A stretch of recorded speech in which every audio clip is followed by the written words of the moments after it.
Look, listen, learn. The £1 million Banknote by Mark Twain. When I was 27 years old, I was a mining broker's clerk in San Francisco, and an expert in all the details of stock traffic. I was alone in the world, and had nothing to depend upon but my wits and a clean reputation. But these were setting my feet in the road to eventual fortune, and I was content with the prospect. My time was my own after the afternoon board. Saturdays, and I was accustomed to put it in on a little sailboat on the bay. One day I ventured too far and was carried out to sea. Just at nightfall, when hope was about gone, I was picked up by a small brig which was bound for London. It was a long and stormy voyage, and they made me work my passage without pay as a common sailor. When I stepped ashore in London, my clothes were ragged and shabby, and I had only $1 in my pocket. This money fed and sheltered me 24 hours. During the next 24, I went without food and shelter. About 10 o'clock on the following morning, seedy and hungry, I was dragging myself along Portland Place, when a child that was passing, towed by a nursemaid, tossed a luscious big pear, minus one bite, into the gutter. I stopped, of course, and fastened my desiring eye on that muddy treasure. My mouth watered for it, my stomach craved it, my whole being begged for it. But every time I made a move to get it, some passing eye detected my purpose, and of course I straightened up then, and looked indifferent, and pretended that I hadn't been thinking about the pear at all. This same thing kept happening and happening, and I couldn't get the pear. I was just getting desperate enough to brave all the shame, and to seize it, when a window behind me was raised, and a gentleman spoke out of it, saying, "Step in here, please." I was admitted by a gorgeous flunkey, and shown into a sumptuous room where a couple of elderly gentlemen were sitting. They sent away the servant, and made me sit down. They had just finished their breakfast, and the sight of the remains of it almost overpowered me. I could hardly keep my wits together in the presence of that food, but as I was not asked to sample it, I had to bear my trouble as best I could. Now, something had been happening there a little before, which I did not know anything about until a good many days afterwards, but I will tell you about it now. Those two old brothers had been having a pretty hot argument a couple of days before, and had ended by agreeing to decide it by a bet, which is the English way of settling everything. You will remember that the Bank of England once issued 2 notes of £1 million each, to be used for a special purpose connected with some public transaction with a foreign country. For some reason or other, only one of these had been used and cancelled. The other still lay in the vaults of the bank. Well, the brothers, chatting along, happened to get to wondering what might be the fate of a perfectly honest and intelligent stranger who should be turned adrift in London without a friend, and with no money but that £1 million banknote, and no way to account for his being in possession of it. Brother A said he would starve to death. Brother B said he wouldn't. Brother A said he couldn't offer it at a bank or anywhere else because he would be arrested on the spot. So they went on disputing till Brother B said he would bet £20,000 that the man would live 30 days, anyway, on that million, and keep out of jail too. Brother O took him up. Brother B went down to the bank and bought that note. Just like an Englishman, you see, plucked to the backbone.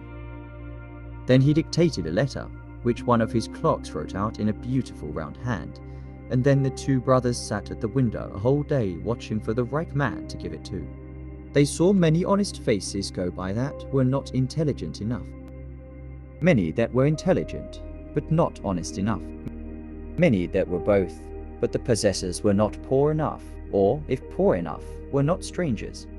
There was always a defect, until I came along. But they agreed that I filled the bill all around.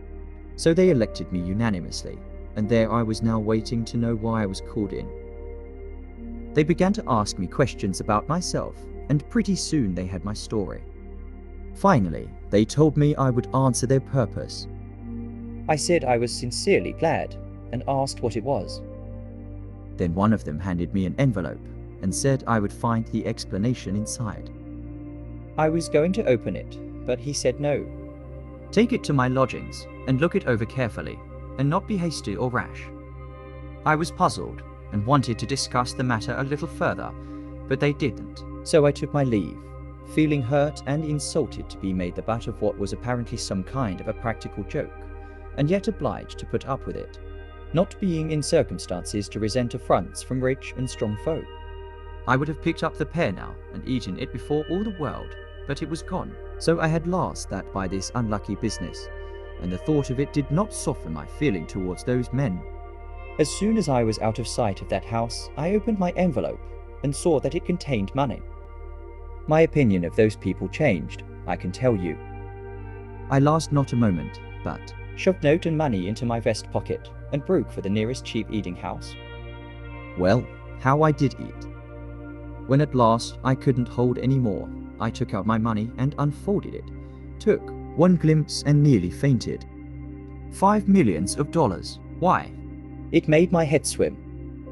I must have sat there stunned and blinking at the note as much as a minute before I came rightly to myself again. The first thing I noticed then was the landlord. His eye was on the note, and he was petrified. He was worshipping with all his body and soul, but he looked as if he couldn't stir hand or foot. I took my cue in a moment, and did the only rational thing there was to do. I reached the note towards him and said carelessly, "Give me the change, please." Then he was restored to his normal condition and made 1,000 apologies for not being able to break the bill, and I couldn't get him to touch it. He wanted to look at it and keep on looking at it. He couldn't seem to get enough of it to quench the thirst of his eye, but he shrank from touching it as if it had been something too sacred for poor common clay to handle. I said, "I am sorry if it is an inconvenience, but I must insist. Please change it. I haven't anything else." But he said that wasn't any matter. He was quite willing to let the trifle stand over till another time. I said I might not be in his neighborhood again for a good while, but he said it was of no consequence. He could wait, and moreover, I could have anything I wanted, any time I chose, and let the account run as long as I pleased.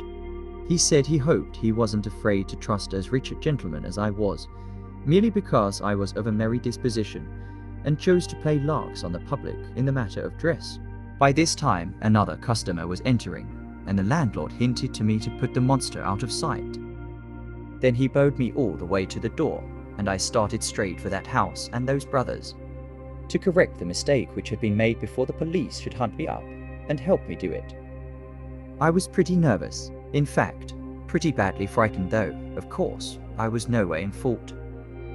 But I knew men well enough to know that when they find they've given a trump a £1 million bill, when they thought it was a £1, they are in a frantic rage against him, instead of quarrelling with their own nearsightedness, as they ought.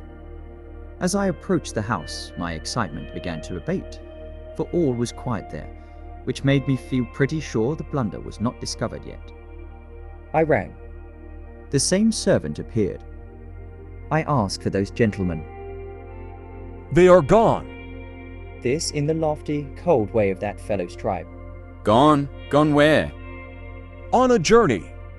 But whereabouts? To the continent, I think. The continent? Yes, sir.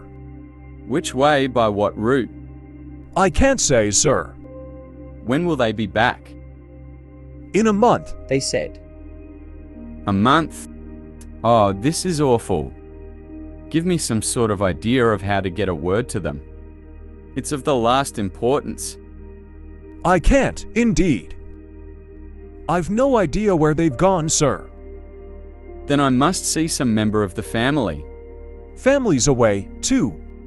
Been abroad months. In Egypt and India, I think. Man, there's been an immense mistake made. They'll be back before night. Will you tell them I've been here, and that I will keep coming till it's all made right, and they needn't be afraid? I'll tell them if they come back, but I am not expecting them.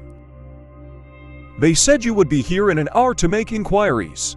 But I must tell you it's all right. They'll be here on time and expect you. So I had to give it up and go away. What a riddle it all was. I was like to lose my mind. They would be here on time. What could that mean? Oh, The letter would explain, maybe. I had forgotten the letter. I got it out and read it. This is what it said. You are an intelligent and honest man, as one may see by your face. We conceive you to be poor and a stranger. Enclosed you will find a sum of money.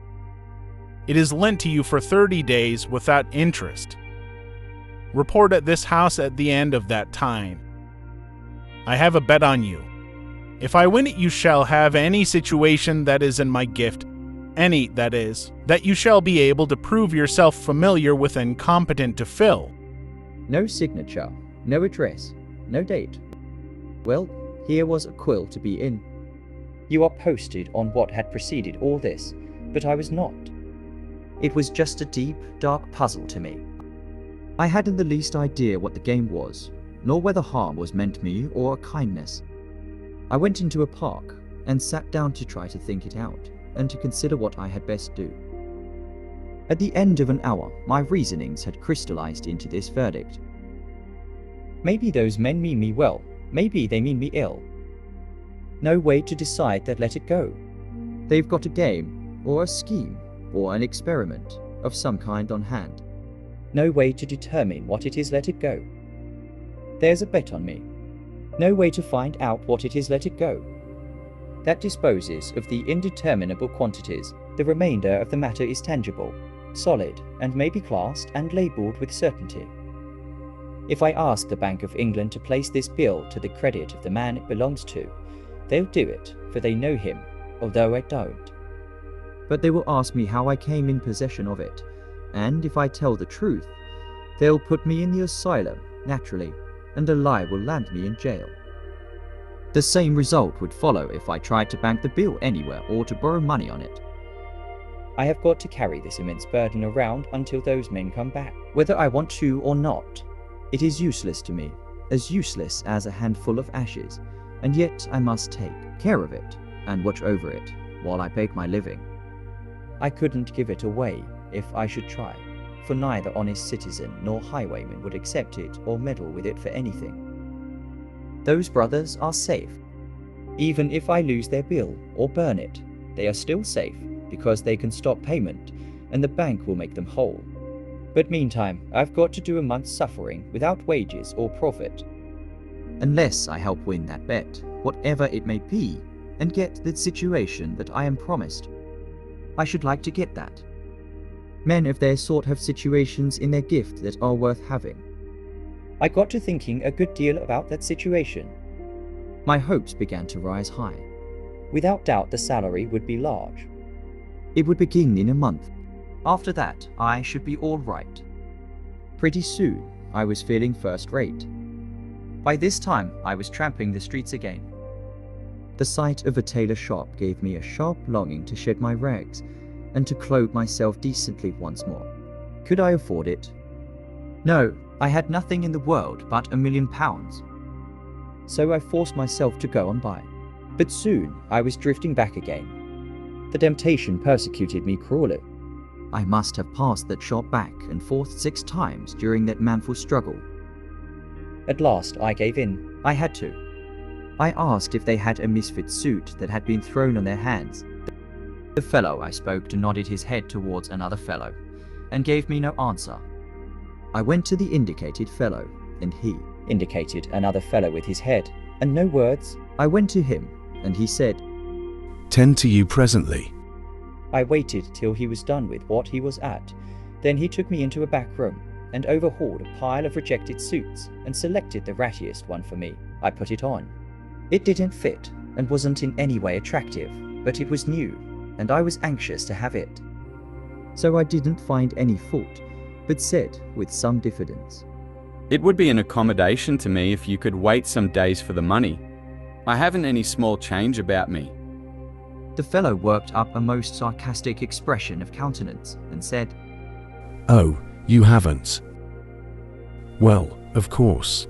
I didn't expect it. I'd only expect gentlemen like you to carry large change." I was nettled, and said, My friend, you shouldn't judge a stranger always by the clothes he wears. I am quite able to pay for this suit. I simply didn't wish to put you to the trouble of changing a large note. He modified his style a little at that, and said, though still with something of an air, I didn't mean any particular harm, but as long as rebukes are going, I might say it wasn't quite your affair to jump to the conclusion that we couldn't change any notes that you might happen to be carrying around. On the contrary, we can. I handed the note to him and said, Oh, very well. I apologize. He received it with a smile, one of those large smiles which goes all around over and has folds in it, and wrinkles and spirals, and looks like the place where you have thrown a brick in a pond. And then, in the act of his taking a glimpse of the bill, this smile froze solid, and turned yellow, and looked like those wavy, wormy spreads of lava which you find hardened on little levels on the side of Vesuvius. I never before saw a smile caught like that, and perpetuated. The man stood there holding the bill, and looking like that, and the proprietor hustled up to see what was the matter, and said briskly, Well, what's up? What's the trouble? What's wanting? I said, There isn't any trouble. I'm waiting for my change. Come, get him his change. Todd, get him his change. Todd retorted, Get him his change. It's easy to say, sir, but look at the bill yourself. The proprietor took a look, gave a low, eloquent whistle, then made a dive for the pile of rejected clothing, and began to snatch it this way and that, talking all the time excitedly, and as if to himself. Sell an eccentric millionaire such an unspeakable suit as that. Todd's a fool, a born fool. Always doing something like this. Drives every millionaire away from this place, because he can't tell a millionaire from a tramp and never could. Ah, here's the thing I am after. Please get those things off, sir, and throw them in the fire. Do me the favor to put on this shirt and this suit. It's just the thing, the very thing, plain, rich, modest, and justically nobby, made to order for a foreign prince. You may know him, sir. His Serene Highness the Hospodar of Halifax had to leave it with us and take a mourning suit because his mother was going to die, which she didn't. But that's all right. We can't always have things the way that is, the way they're. Trousers all right, they fit you to a charm, sir. Now the waistcoat. Aha, right again. Now the coat. Lord, look at that now. Perfect, the whole thing. I never saw such a triumph in all my experience. I expressed my satisfaction. Quite right, sir, quite right. It'll do for a makeshift, I'm bound to say. But wait till you see what we'll get up for you on your own measure. Come, Todd, book and pen. Get at it. Length of leg, 32. And so on. Before I could get in a word, he had measured me, and was giving orders for dress suits, morning suits, shirts, and all sorts of things. When I got a chance, I said, But, my dear sir, I can't give these orders unless you can wait indefinitely or change the bill. Indefinitely. It's a weak word, sir, a weak word. Eternally, that's the word, sir. Todd, rush these things through, and send them to the gentleman's address without any waste of time. Let the minor customers wait. Set down the gentleman's address and... I'm changing my quarters. I will drop in and leave the new address. Quite right, sir, quite right. One moment, let me show you out, sir. There, good day, sir, good day. Well, don't you see what was bound to happen? I drifted naturally into buying whatever I wanted and asking for change. Within a week, I was sumptuously equipped with all needful comforts and luxuries, and was housed in an expensive private hotel in Hanover Square. I took my dinners there, but for breakfast I stuck by Harris's humble feeding house, where I had got my first meal on my £1,000,000 bill. I was the making of Harris. The fact had gone all abroad that the foreign crank who carried £1,000,000 bills in his vest pocket was the patron saint of the place. That was enough. For being a poor, struggling, little hand-to-mouth enterprise, it had become celebrated and overcrowded with customers. Harris was so grateful that he forced loans upon me, and would not be denied. And so, pauper as I was, I had money to spend, and was living like the rich and the great. I judged that there was going to be a crash by and by, but I was in now and must swim across or drown. You see, there was just that element of impending disaster to give a serious side, a sober side, yes, a tragic side, to a state of things which would otherwise have been purely ridiculous. In the night, in the dark, the tragedy part was always to the front, and always warning, always threatening. And so I moaned and tossed, and sleep was hard to find. But in the cheerful daylight, the tragedy element faded out and disappeared, and I walked on air, and was happy to giddiness, to intoxication, you may say. And it was natural, for I had become one of the notorieties of the metropolis of the world, and it turned my head, not just a little, but a good deal. You could not take up a newspaper, English, Scotch, or Irish, without finding in it one or more references to the vest pocket £1,000,000 and his latest doings, and saying, at first, in these mentions, I was at the bottom of the personal gossip column. Next, I was listed above the knights, next above the baronets, next above the barons, and so on, climbing steadily, as my notoriety augmented, until I reached the highest altitude possible, and there I remained, taking precedence of all dukes not royal, and of all ecclesiastics except the primate of all England. But mind, this was not fame. As yet I had achieved only notoriety. Then came the climaxing stroke, the accolade, so to speak, which in a single instant transmuted the perishable dross of notoriety into the enduring gold of fame. Punch caricatured me. Yes, I was a made man now. My place was established. I might be joked about still, but reverently, not hilariously, not rudely. I could be smiled at, but not laughed at. The time for that had gone by. Punch pictured me all aflutter with rags, dickering with a beef-eater for the Tower of London. Well, you can imagine how it was with a young fellow who had never been taken notice of before, and now all of a sudden couldn't say a thing that wasn't taken up and repeated everywhere, couldn't stir abroad without constantly overhearing the remark flying from lip to lip. There he goes, that's him. Couldn't take his breakfast without a crowd to look on. Couldn't appear in an opera box without concentrating there the fire of 1,000 lorgnettes. Why, I just swam in glory all day long, that is the amount of it. You know, I even kept my old suit of rags, and every now and then appeared in them, so as to have the old pleasure of buying trifles, and being insulted, and then shooting the scoffer dead with the £1,000,000 bill. But I couldn't keep that up. The illustrated papers made the outfit so familiar that when I went out in it, I was at once recognized and followed by a crowd. And if I attempted a purchase, the man would offer me his whole shop on credit before I could pull my note on him. About the 10th day of my fame, I went to fulfill my duty to my flag by paying my respects to the American minister. He received me with the enthusiasm proper in my case, upbraided me for being so tardy in my duty, and said that there was only one way to get his forgiveness, and that was to take the seat at his dinner party that night made vacant by the illness of one of his guests.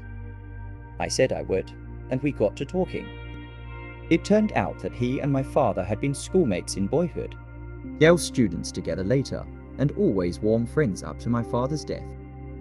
So then he required me to put in at his house all the odd time I might have to spare, and I was very willing, of course. In fact, I was more than willing. I was glad. When the crash should come, he might somehow be able to save me from total destruction. I didn't know how, but he might think of a way, maybe. I couldn't venture to unbosom myself to him at this late date, a thing which I would have been quick to do in the beginning of this awful career of mine in London. No, I couldn't venture it now. I was in too deep.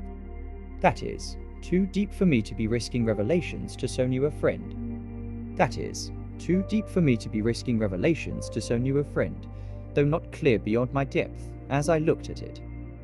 Because, you see, with all my borrowing, I was carefully keeping within my means, I mean within my salary. Of course, I couldn't know what my salary was going to be, but I had a good enough basis for an estimate in the fact that if I won the bet, I was to have choice of any situation in that rich old gentleman's gift, provided I was competent, and I should certainly prove competent. I hadn't any doubt about that. And as to the bet, I wasn't worrying about that. I had always been lucky. Now my estimate of the salary was 600 to 1,000 a year. Say 600 for the first year, and so on up year by year, till I struck the upper figure by proved merit.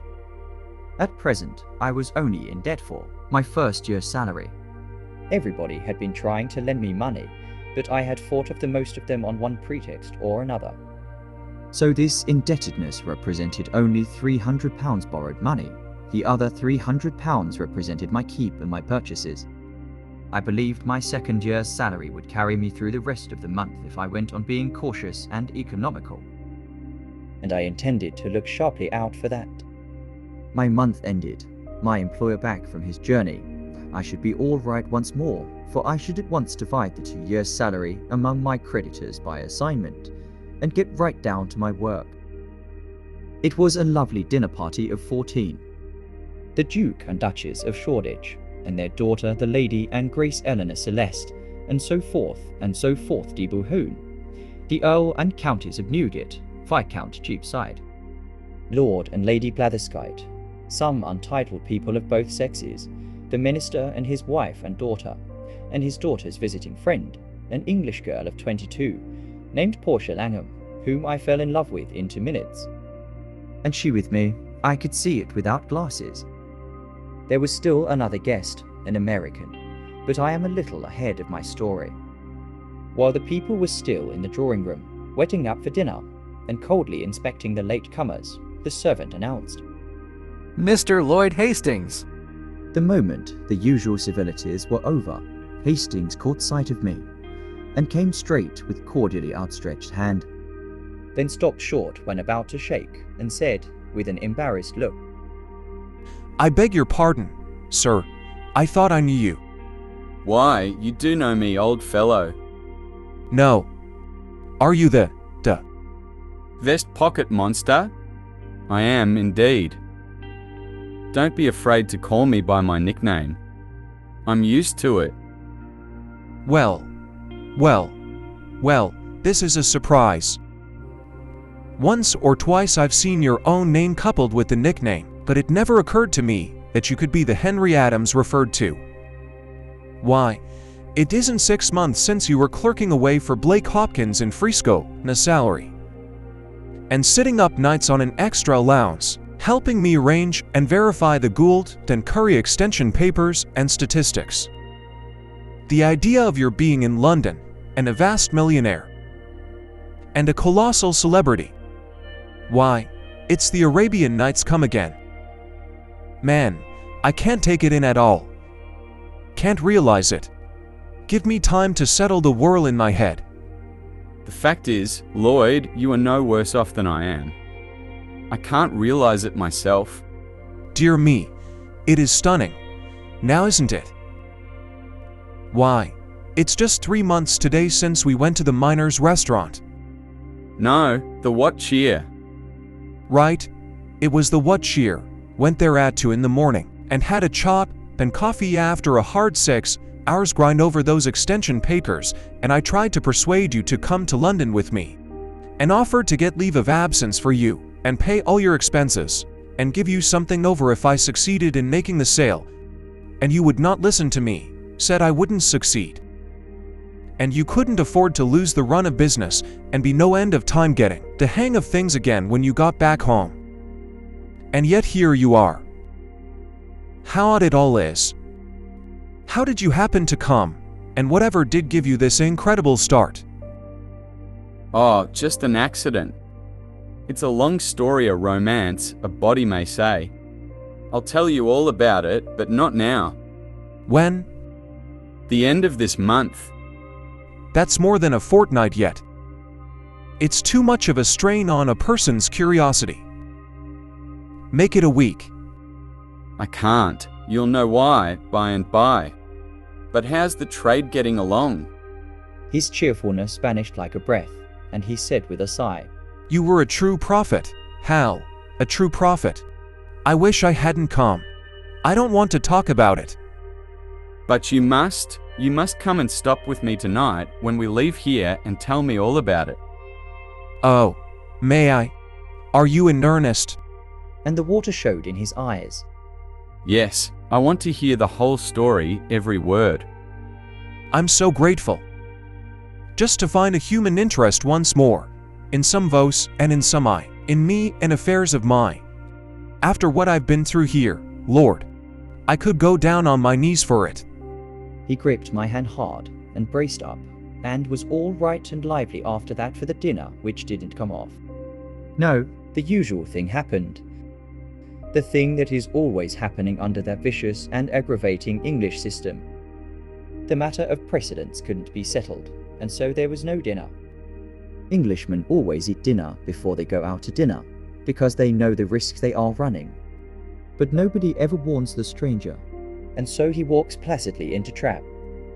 Of course, nobody was hurt this time, because we had all been to dinner, none of us being novices excepting Hastings, and he having been informed by the minister at the time that he invited him that in deference to the English custom he had not provided any dinner.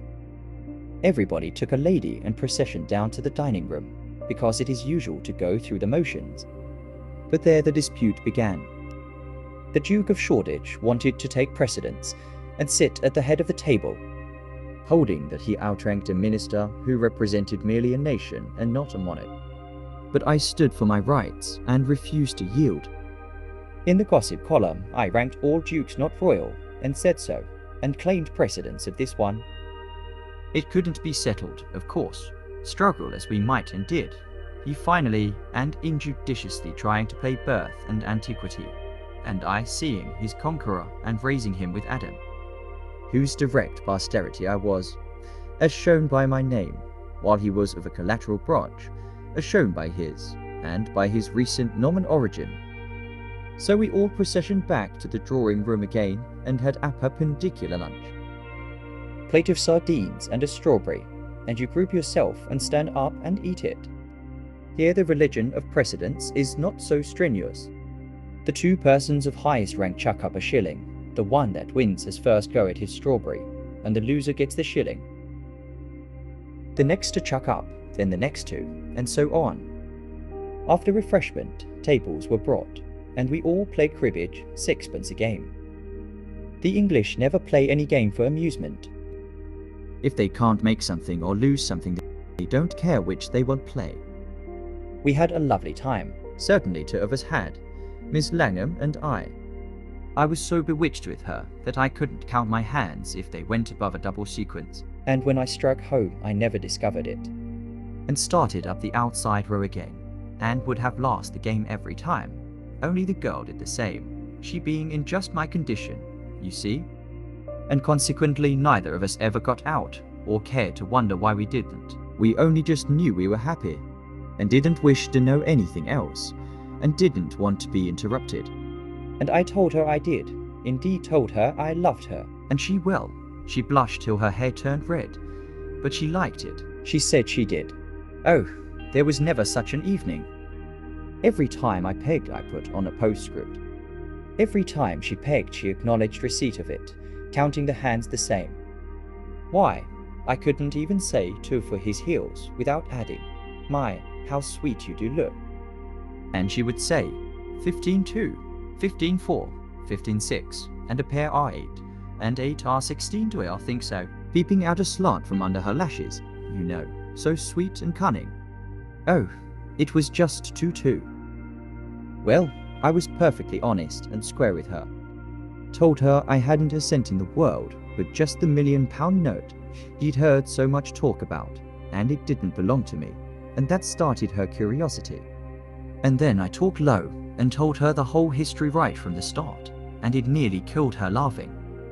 What in the nation she could find to laugh about I couldn't see, but there it was. Every half minute some new detail would fetch her, and I would have to stop as much as a minute and a half to give her a chance to settle down again. Why, she laughed herself lame, she did, indeed. I never saw anything like it. I mean, I never saw a painful story, a story of a person's troubles and worries and fears produce just the kind of effect before. So I loved her all the more, seeing she could be so cheerful when there wasn't anything to be cheerful about. For I might soon need that kind of wife, you know, the way things looked. Of course, I told her we should have to wait a couple of years, till I could catch up on my salary. But she didn't mind that, only she hoped I would be as careful as possible in the matter of expenses, and not let them run the least risk of trenching on our third year's pay. Then she began to get a little worried, and wondered if we were making any mistake and starting the salary on a higher figure for the first year than I would get. This was good sense, and it made me feel a little less confident than I had been feeling before.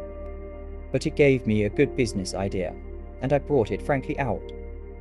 Portia, dear, would you mind going with me that day when I confront those old gentlemen? She shrank a little, but said, No. If my being with you would help hearten you. But would it be quite proper, do you think? No, I don't know that it would. In fact, I'm afraid it wouldn't.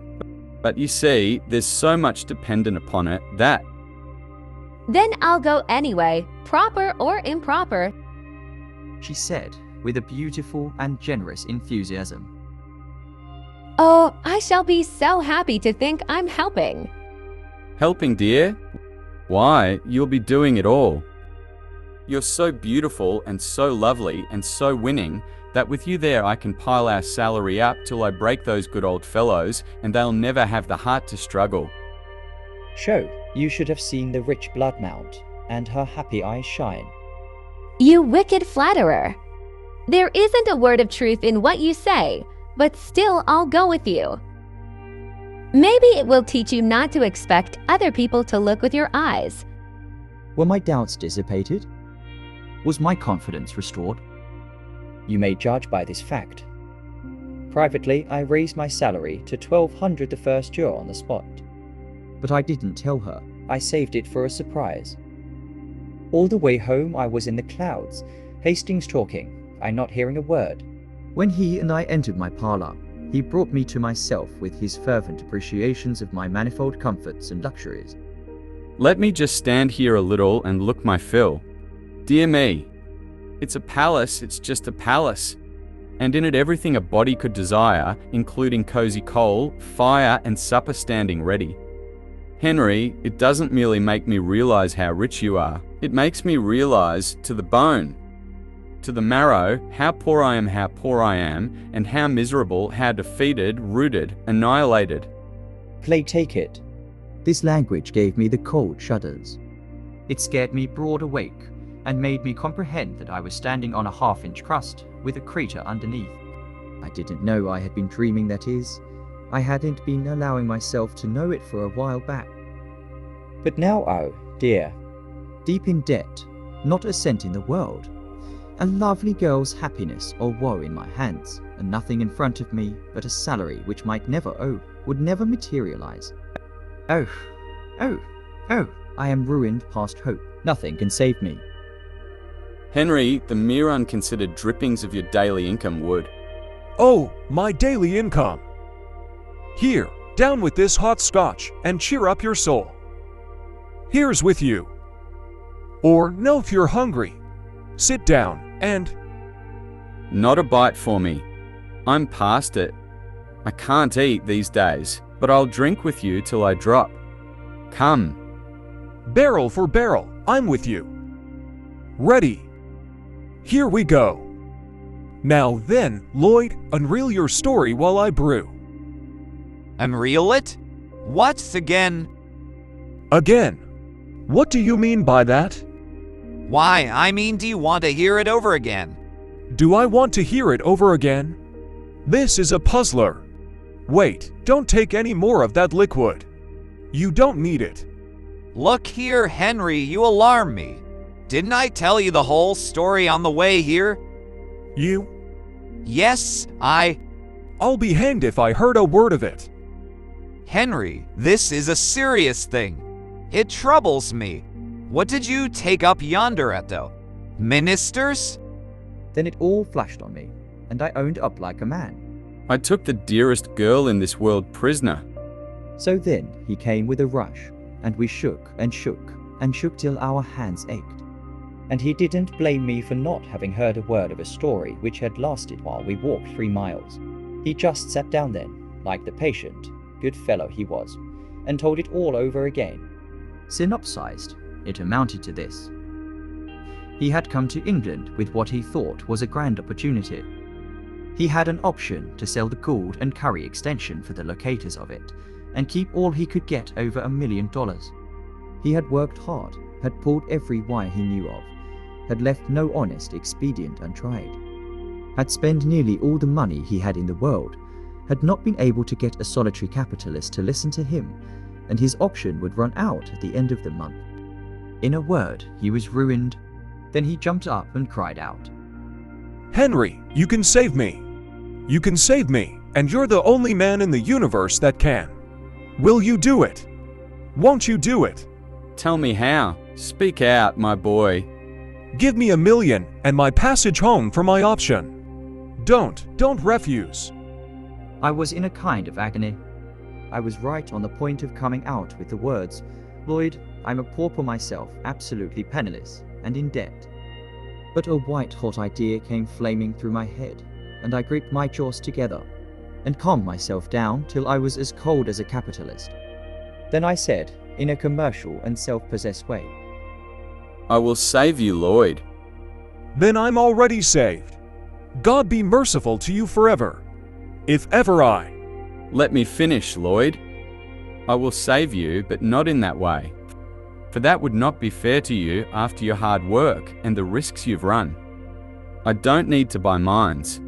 I can keep my capital moving in a commercial centre like London without that. It's what I'm at all the time. But here is what I'll do.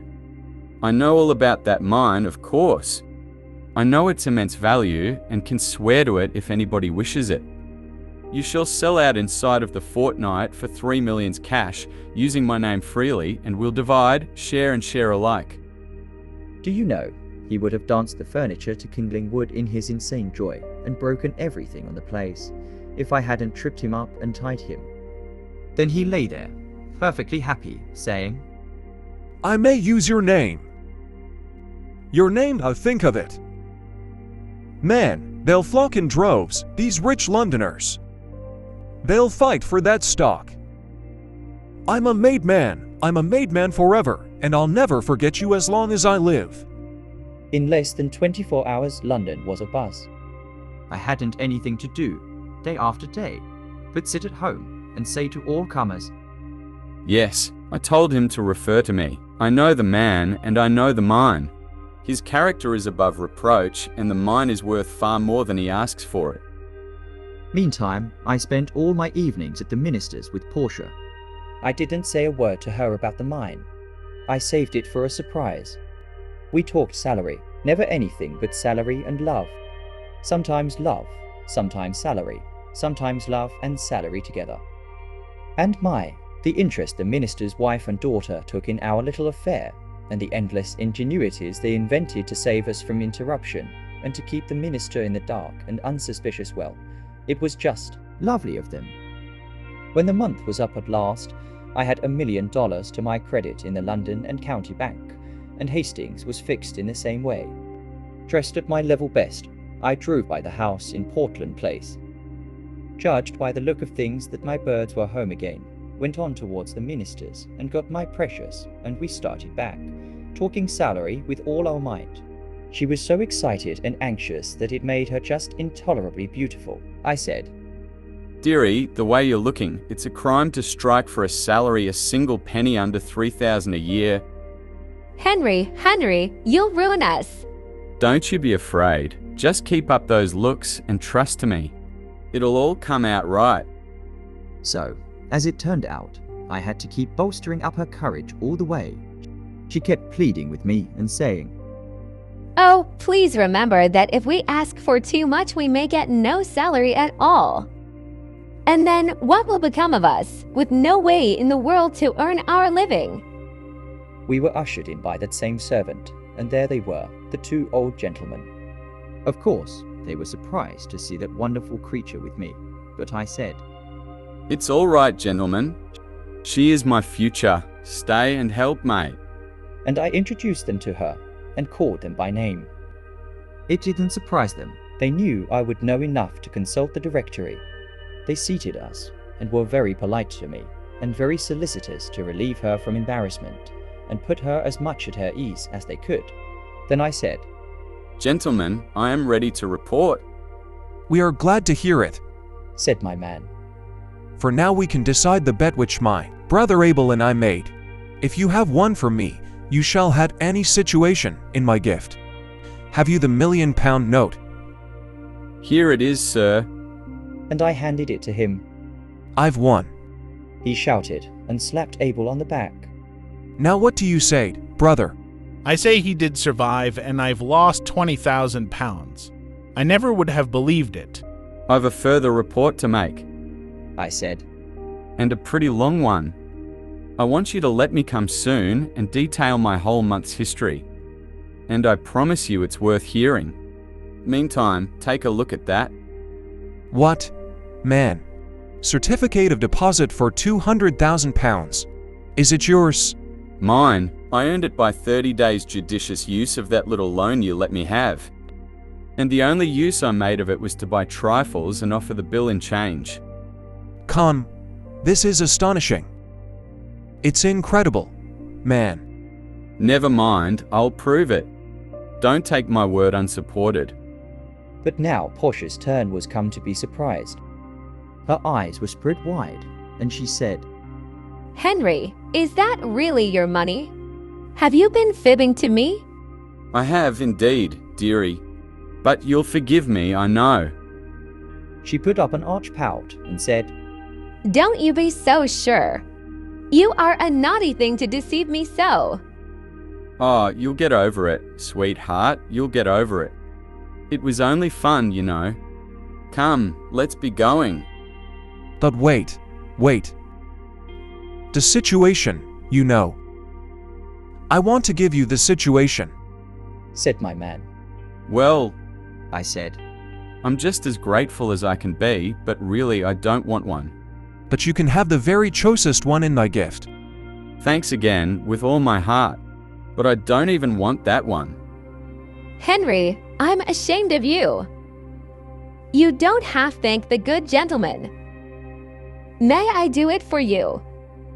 Indeed, you shall, dear, if you can improve it. Let us see you try." She walked to my man, got up in his lap, put her arm round his neck, and kissed him right on the mouth. Then the two old gentlemen shouted with laughter, but I was dumbfounded, just petrified, as you may say. Portia said, Papa, he has said you haven't a situation in your gift that he'd take. And I feel just as hurt as. "My darling, is that your papa?" Yes, he's my step-papa, and the dearest one that ever was. You understand now, don't you? Why I was able to laugh when you told me at the minister's, not knowing my relationships, what trouble and worry Papa's and Uncle Abel's scheme was giving you. Of course, I spoke right up now, without any fooling, and went straight to the point. "Oh, my dearest, dear sir, I want to take back what I said. You have got a situation open that I want. Name it. Son-in-law." Well. But you know, if you haven't ever served in that capacity, you, of course, can't furnish recommendations of a sort to satisfy the conditions of the contract, and so. "Try me, oh, do, I beg of you. Only just try me 30 or 40 years, and if..." Oh, well, all right, it's but a little thing to ask, take her along. Happy, we two? There are not words enough in the unabridged to describe it. And when London got the whole history, a day or two later, of my month's adventures with that banknote, and how they ended, did London talk, and have a good time? Yes. My Portia's papa took that friendly and hospitable bill back to the Bank of England and cashed it. Then the bank cancelled it and made him a present of it, and he gave it to us at our wedding, and it has always hung in its frame in the sacredest place in our home ever since. For it gave me my Portia. But for it I could not have remained in London, would not have appeared at the minister's, never should have met her. And so I always say, Yes, it's £1,000,000. As you see, but it never made but one purchase in its life, and then got the article for only about a tenth part of its value.